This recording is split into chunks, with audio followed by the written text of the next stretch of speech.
Premier League standings, just to refresh it, Liverpool 13 points clear. It wasn't that long ago that Arsenal and Manchester United were tussling for titles between the two of them. It's 5th against 12th now in the game of the day. Some conflicting opinions on what Robbo saw in the new Arsenal last time out. Viga saying you were a little harsh. I saw big improvements from a depleted team. He said Chelsea created nothing the entire game.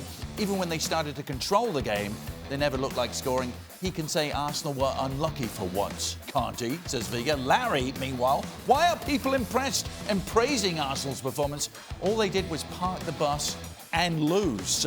So two conflicting opinions on the new Arsenal. Stevie? I ain't going they were unlucky, route.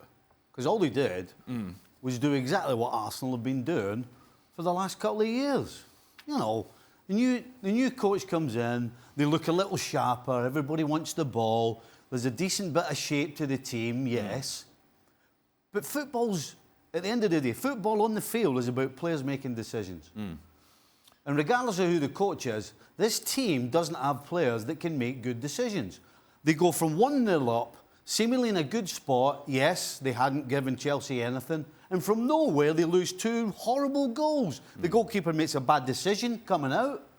There's the equaliser. And then Mustafi. There's a surprise. Mustafi making a mistake. Not seen many of them. So, regardless of who your coach is, this team can't make good decisions on the field. And regardless of a good shape, regardless of good possession and movement, they're going to lose games because they can't defend. Early days, Robbo, 2 games in, but what have you seen different under Arteta? I saw a better defensive shape in that first 25 minutes. They worked harder defensively. There weren't too many spaces for Chelsea to play through. That's why Chelsea had to change the system. But Mikel Arteta, and he's got a lot of work to do at Arsenal, wasn't able to readjust when Chelsea started to take control of the game. Aubameyang ended up being another left-back. Reece Nelson had a good first half when he was attacking, ended up being another right-back. And eventually Arsenal couldn't get out. And I thought it was only a matter of time before Chelsea got that equaliser and, as it happened, went on to win the game. Meanwhile, from a Manchester United perspective, Ole Gunnar Solskjaer talking about the forthcoming January transfer window, saying this: if the right players become available, we do have the resources and I do have the backing from the board. The chemistry in the group is really good. There's no point suddenly bringing in someone that can disrupt that. It has to be a good investment for the long term as well. Meanwhile, Mino Raiola, Paul Pogba's agent, saying Paul has always respected Manchester United, just as Manchester United has also respected Paul. And the only one that talks for United and for Paul is Ole Gunnar Solskjaer. I go by what Solskjaer says. Pogba will not move, and that's okay. We are good with them. United, viable top 4 prospects? Viable. I don't think they will get in the top 4, but they've got a chance. I mean, they have some good games. They need to be more consistent. Ole Gunnar Solskjaer's gone with pace up front. He's looking for energy. They're a good counter-attacking side. But he's also got to find a way of breaking teams down who sit and defend, defend quite deep. So he's got to make sure he's got some quality in that area. And is Pogba that person? Well, Pogba can. I mean, he's an excellent midfield player. Who we would play with, McTominay or Fred, would be the decision that Ole Gunnar Solskjaer's got to make, with its Lingard playing in front. But they're going to play with that sort of triangle in midfield. And I think Paul Pogba has to come back in. He can pick a pass out. He can do the defensive side of the game when he wants to, and that's what he needs to do with more consistency. But Manchester United, on their day, can be a very good side, but unfortunately, they've been inconsistent when they haven't had the ball. If they don't bring anyone in, Steve, Pogba stays, but they don't bring anyone else in, good enough for the top 4?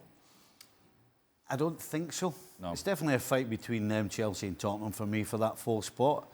But right now, you can't rely on them. And we're talking about if. Listen, if they're bringing Paul Pogba back in, he has to be the one that's sitting off the centre forward, you know. You put 2 defensive guys behind him. Then you might start breaking down teams that you're supposed to, that they haven't been able to do. But right now, I'm not putting money on them. It's really interesting to see how the bookies rate this clash at the Emirates, because Manchester United are actually favourites to go there and win 3-2. You can get Arsenal 2-1 for a home win. You get 5-2 on the draw.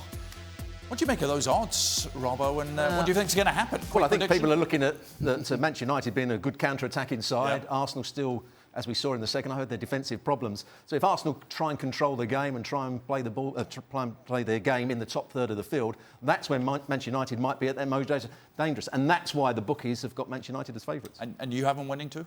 I see it as a draw. Draw. I'm going to sit on the fence. Man United. It's absolutely perfect for the way Ole wants his team to play and the way that they can play. Thanks so much for watching ESPN on YouTube. And for more sports highlights and analysis, be sure to download the ESPN app. And for premium content and live streaming, subscribe to ESPN+.